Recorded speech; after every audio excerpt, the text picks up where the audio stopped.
number of Egyptian workers were killed and wounded in Sinai, and the people of Rabia al-Adawiyya reject the criminal acts of the Muslim Brotherhood.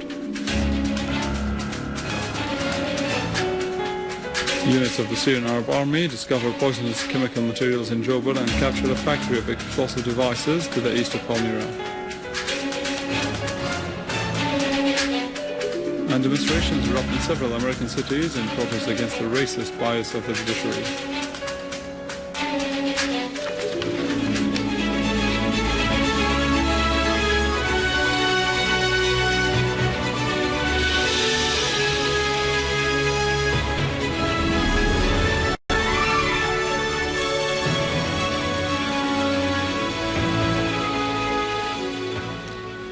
Good afternoon. President Bashar al-Assad issued today Legislative Decree number 47 for the year 2013 on the technological education and propagating it. The decree seeks to develop the concept of linking education to training as to connect it to the needs of different sectors and keep pace with educational and technological developments.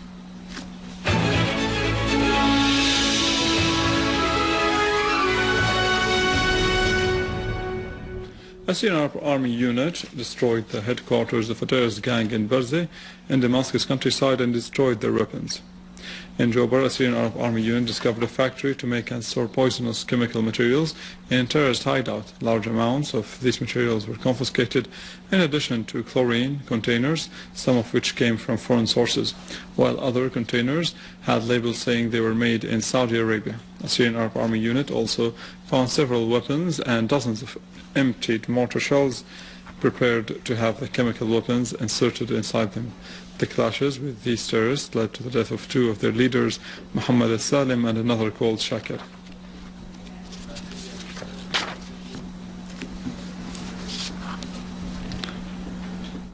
The terrorist groups in Syria obtained chemical substance in order to make chemical weapons to kill Syrian citizens.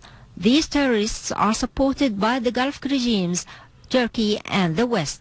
It is to be remembered that the terrorists brought chemical material in November 2012. The terrorist groups targeted civilians in Khan al-Assal in March 2013 with chemical weapons, killing 25 people and wounding 130. On May the 30th, 2013, the Turkish intelligence detained 2 people carrying sarin gas and trying to smuggle it into Syria. On July the 6th, 2013, the security forces captured large amounts of chemical material in a farm in Banyas. On July the 40th, the Syrian Arab Army unit captured a factory of poisonous chemical material in a terrorist hideout in Jobar. These facts and figures have been presented to the world public opinion along with investigations carried out by the superpower Russia. All this information has been submitted to the United Nations to prove that the terrorist gangs are actually making and using such forbidden weapons against the Syrian citizens. The Syrian government asked for a UN investigation, but the superpowers of the West neglected this demand and tried to pounce on Syria as they have done on Iraq. Yet Syria invited the chairman of the UN Committee of Investigation to visit Damascus with Mrs. Angela Kane, the UN representative concerned with disarmament affairs. The Lebanese army deployed in the area of Harzat captured a small vehicle full of weapons, ammunition and bombs. The army command said a number of suspects involved in this case were also detained. Security forces asserted that the Lebanese army detained 5 terrorists from al-Nusra front, including 2 Syrians, 2 Palestinians and 1 Lebanese, along the highway of Baalbek in the Bekaa Valley. A number of citizens were killed and others wounded in a suicide terrorist explosion in a crowded area in Dal town in Damascus countryside. A police source said that the terrorist exploded himself in a booby-trapped car full of explosives, thus killing a number of citizens, including 1 child, and wounding others, in addition to causing material damage in the place. Syrian Arab Army units foiled an attempt of the terrorist groups to infiltrate from al-Qarabis area into Homs and killed and wounded several terrorists. The Syrian Arab Army unit also destroyed terrorist hideouts in several quarters in Homs and its countryside. They killed and wounded a number of terrorists, including Ahmad Salamiya, Bashir al-Zarqan and several others. An Austrian paper asserted that the armed gangs in Syria have nothing to do with the calls for democracy or freedom. The paper pointed out that these gangs are closely linked with the Gulf regimes and receiving direct financial support from Qatar and Saudi Arabia. These countries are directly responsible for dozens of terrorist explosions that claim the lives of a large number of innocent Syrian citizens. The paper asserted that dozens of these terrorists are not Syrians. They are rather foreign extremist terrorists from Pakistan, Afghanistan, Chechnya, and elsewhere.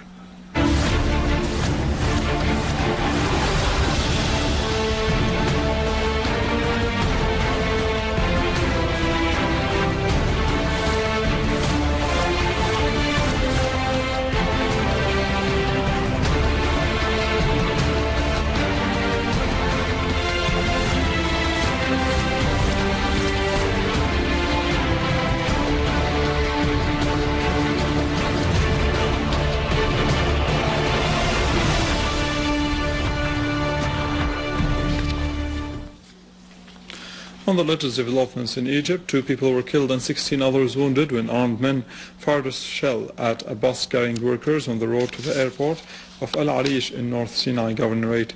Egyptian security sources said that the gunmen blew up a security facility under construction in northern Sinai today, injuring 1 resident.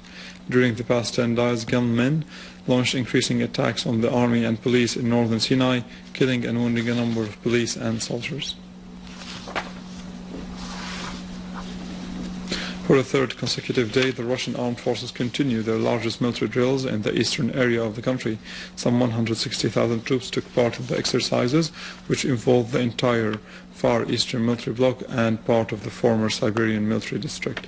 About 130 planes, 70 ships, and also other vehicles were deployed. Demonstrations broke out across the U.S. to protest the acquittal of George Zimmerman in the shooting of an unarmed black teenager, Trine Martin. Marches took place in California cities of Oakland, San Francisco, as well as Washington, D.C. and New York City, as protesters described and greeted the not guilty verdict as a miscarriage of justice. In New York City's Union Square, hundreds of people gathered to voice their dissatisfaction over the verdict, hoisting placards with images of Martin. The February 2012 shooting first drew national attention when Zimmerman wasn't arrested for weeks, and the case has continued to raise questions over race and self-defense gun law. With this, we end our news for today. Thank you for watching. For more details about Syria and the region, and to view this bulletin again, you can always visit our website in English, www.syriaonline.sy. After the break, the latest in the world of economy and finance in our economics.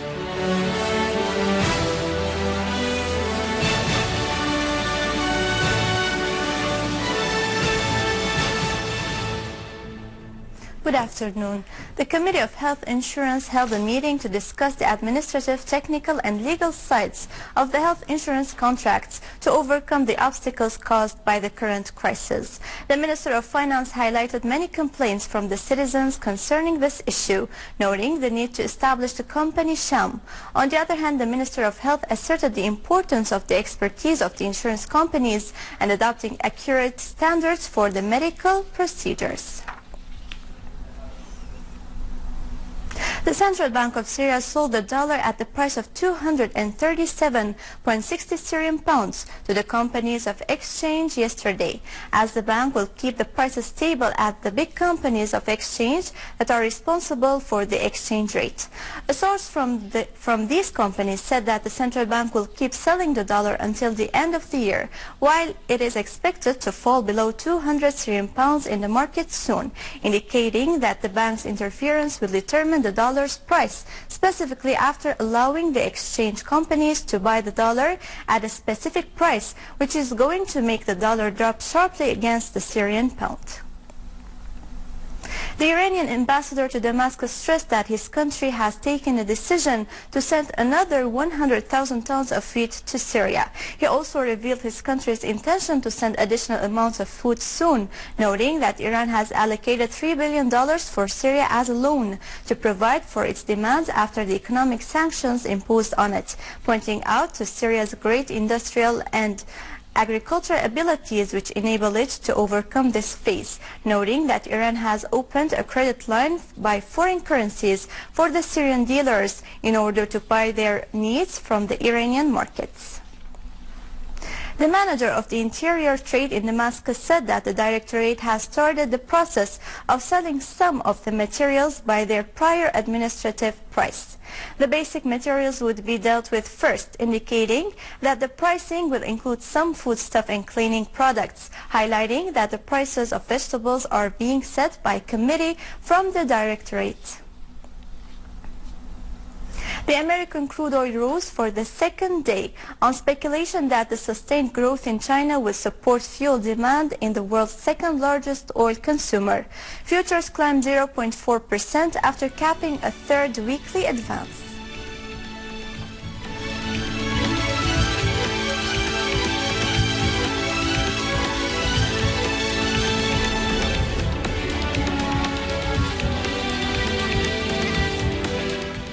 European stocks climbed following the biggest weekly advance for the region's equity benchmark in 2 months. As Chinese economic growth matched forecasts, U.S. index futures and Asian shares also gained.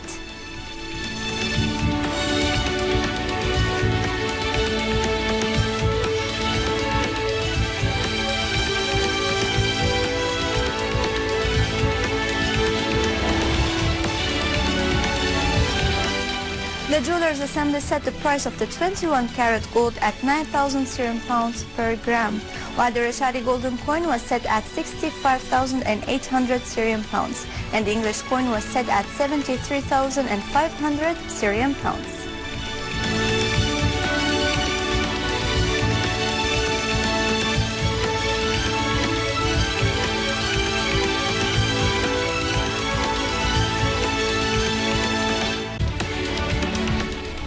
The dollar extended gains against the yen and the euro since last weekend before data on retail sales that may add to the case for the Federal Reserve to reduce monetary stimulus.